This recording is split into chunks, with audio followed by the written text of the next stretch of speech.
भारत ने दी ओवल में इंग्लैंड को करारी शिकस्त देकर 3 मैचों की एक दिवसीय अंतर्राष्ट्रीय श्रृंखला की शानदार शुरुआत की है। सीरीज का दूसरा मुकाबला लॉर्ड्स में खेला जाएगा, जहां टीम इंडिया की नजर एक और जीत हासिल कर 2022 में दूसरी ओडीआई श्रृंखला अपनी झोली में डालने पर होगी।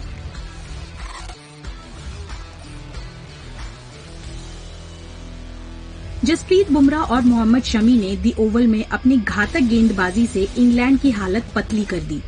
भारत के इन दोनों गेंदबाजों ने मिलकर इंग्लैंड के 9 खिलाड़ियों को पवेलियन का रास्ता दिखाया और मेजबान टीम को महज 110 के स्कोर पर समेट दिया। इतना ही नहीं, अपने बेहतरीन प्रदर्शन के दम पर दोनों ही गेंदबाजों ने इतिहास में भी अपना नाम दर्ज करवा लिया। बुमराह ने जहां वनडे में अपना सर्वश्रेष्ठ प्रदर्शन किया, वहीं शमी इस फॉर्मेट में सबसे तेज 150 विकेट झटकने वाले पहले भारतीय गेंदबाज बन गए।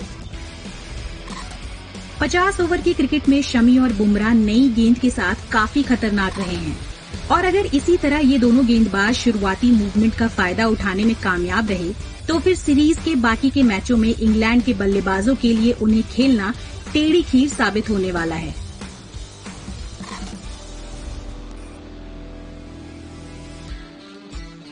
पहले मैच में जॉनी बेयरस्टो जेसन रॉय के साथ पारी की शुरुआत करने आए, पर टीम इंडिया की सीम और स्विंग गेंदबाजी के सामने ये दोनों ही बल्लेबाज बेबस दिखाई दिए। ऐसे में सवाल उठता है, क्या इंग्लैंड ने फॉर्म में चल रहे फिल सॉल्ट को नहीं खिलाकर गलती कर दी थी? 25 साल के सॉल्ट ने जून में नीदरलैंड के खिलाफ अपना पहला अंतर्राष्ट्रीय शतक जमाया और पिछले 2 सालों से इस फॉर्मेट में उन्होंने इंग्लैंड की तरफ से सबसे ज्यादा रन बनाए हैं। ऐसे में ये देखना बड़ा दिलचस्प होगा कि दूसरे मैच में इंग्लैंड बेयरस्टो रॉय के साथ ही जाता है या फिर सॉल्ट को मैदान में उतारता है।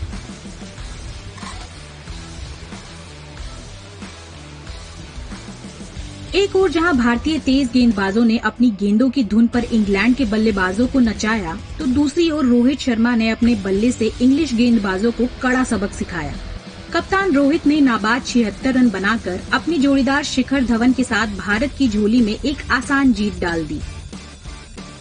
हिटमैन ने सीरीज की शुरुआत शानदार ढंग से की है और अब उनकी नजरें मोहम्मद अजहरुद्दीन को पीछे छोड़ने पर होंगी।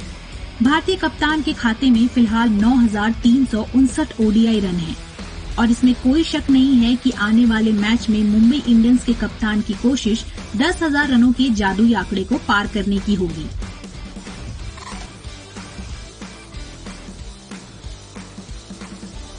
विराट कोहली चोट के चलते पहले वनडे में नहीं खेल पाए और उनकी जगह नंबर 3 पर श्रेयस अय्यर को खेलने का मौका मिला।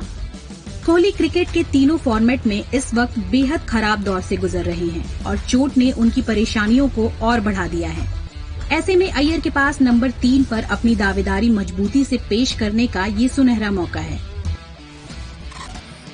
श्रेयस को ओडीआई में जितने भी मौके मिले हैं वो अपनी छाप छोड़ने में कामयाब रहे हैं। अगर कोहली फिट हो जाते हैं तो हो सकता है कि दूसरे वनडे में वो प्लेइंग 11 में नजर आ जाएं। लेकिन अंतर्राष्ट्रीय क्रिकेट में पिछली 77 पारियों में उनके बल्ले से एक भी शतक नहीं निकला है।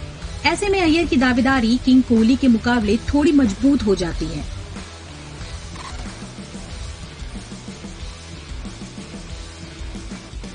लॉर्ड्स के मैदान पर भारत की काफी सुनहरी यादें हैं।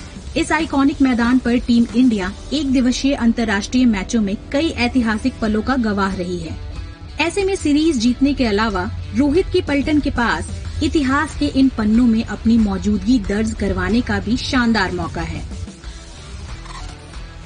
इस मैदान पर दोनों ही टीमों के नाम एक दूसरे के खिलाफ 3-3 जीत दर्ज हैं। हालांकि इंग्लैंड ने भारत के सामने इस मैदान पर पिछले 3 ओडीआई मैचों में जीत का डंका बजाया है। ऐसे में देखना होगा कि क्या 2004 के बाद रोहित की सेना यहां जीत का परचम लहरा पाती है या नहीं। भारत ने पहले वनडे में इंग्लैंड को चारों खाने चित कर दिया था। ऐसे में बटलर की टोली जोरदार पलटवार करने के इरादे से मैदान में उतरेगी, पर टीम इंडिया जीत के रथ पर सवार है। ऐसे में तो यही लग रहा है कि लॉर्ड्स में ही भारत ये सीरीज अपने कब्जे में कर लेगा।